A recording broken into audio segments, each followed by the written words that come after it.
Hello friends, आप सभी का स्वागत है मेरे यूट्यूब चैनल पर।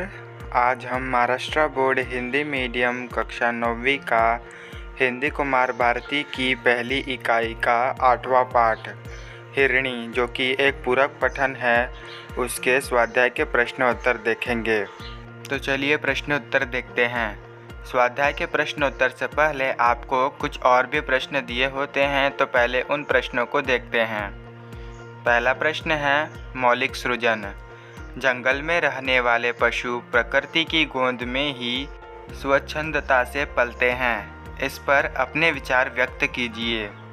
इसका उत्तर है, इस प्रकार वनों में विचरने वाले मुक्त विहीर पशु पक्षी और चिड़ियाघर में लाकर रखे गए बंदी किंतु सुरक्षित पशु पक्षियों के तुलनात्मक अध्ययन में यह पाया गया है कि जीवन रक्षा के लिए कड़ा परिश्रम करने वाले और आक्रमणकारी शत्रुओं से रक्षा करने के लिए हर समय संघर्षरत रहने वाले मुक्त वन प्राणी अधिक स्फूर्त, चपल, शक्तिशाली और प्रसन्न हैं। इस प्रकार यह स्वयं सिद्ध है कि जंगल में रहने वाले पशु प्रकृति की गोद में ही स्वच्छंदता से पलते हैं। इसका उत्तर आपको स्क्रीन पर दिखाई दे रहा होगा। आप वीडियो को पॉज करके उत्तर को नोट कर लीजिए। अगला प्रश्न है लेखनीय। वनों पर सबसे पहला अधिकार पशुओं का। इस विषय पर चर्चा करते हुए अपना मत लिखिए। इसका उत्तर है, यह बिल्कुल सच है कि वनों पर सबसे पहला अधिकार पशुओं का है, किंतु यह दुर्भाग्यपूर्ण है कि मनुष्य अब धीरे धीरे जंगलों को काटता जा रहा है। आसपास ऊंची ऊंची अट्टालिकाएं बन रही हैं। जंगली पशुओं के आवास नष्ट हो रहे हैं। मजबूर होकर आहार खोजते हुए जंगली पशु घूमते हुए गांवों और शहरों में पहुंच जाते हैं। सरकार को कानून बनाकर जंगलों को काटने तथा जंगलों के आसपास घर बनाने पर रोक लगा देनी चाहिए। यह उत्तर आपको स्क्रीन पर दिखाई दे रहा होगा। अब वीडियो को पॉज करके उत्तर को नोट कर लीजिए। अगला प्रश्न है सूचना अनुसार कृतियाँ कीजिए। इस प्रश्न में आपको दिए हुए पैराग्राफ के आधार पर 2 प्रश्न दिए गए हैं। आपको उन दोनों प्रश्नों का उत्तर लिखना है। तो इसका पहला प्रश्न है, कृति पूर्ण कीजिए। लच्छीनाथ ने बच्चा हिरणी के पास छोड़ा तो क्या हुआ? इसका उत्तर है, हिरणी की जान में जान आ गई। वह चैतन्य और चौकस हो गई। आँखों से आंसू की 2-3 बूंदें गिरी तथा उसकी आँखों से टपके ये आंसू खुशी के थे।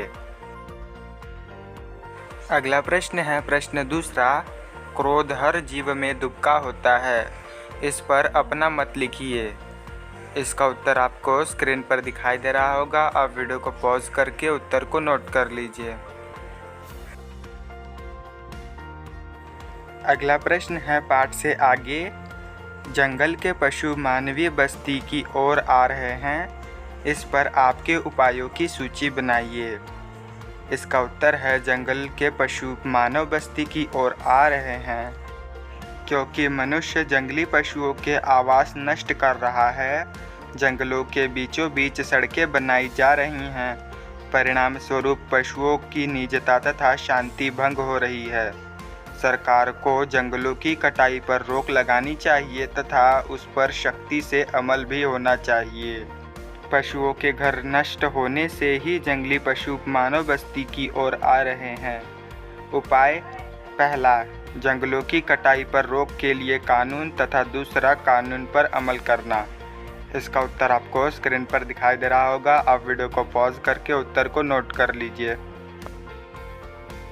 अगला प्रश्न है रचना बोध। आपको इस प्रश्न के उत्तर में इस रचना से क्या बोध मिला यह लिखना है। तो इसका उत्तर है, प्रस्तुत कहानी में लेखक ने एक कठोर हृदय की सहृदयता और अपने प्रति किए गए उपकार के प्रतिदान का चित्रण बड़े ही मार्मिक ढंग से किया है। तो चलिए स्वाध्याय का आखिरी प्रश्न देखते हैं। भाषा बिंदु का पहला, अलंकार पढ़िए और समझिए।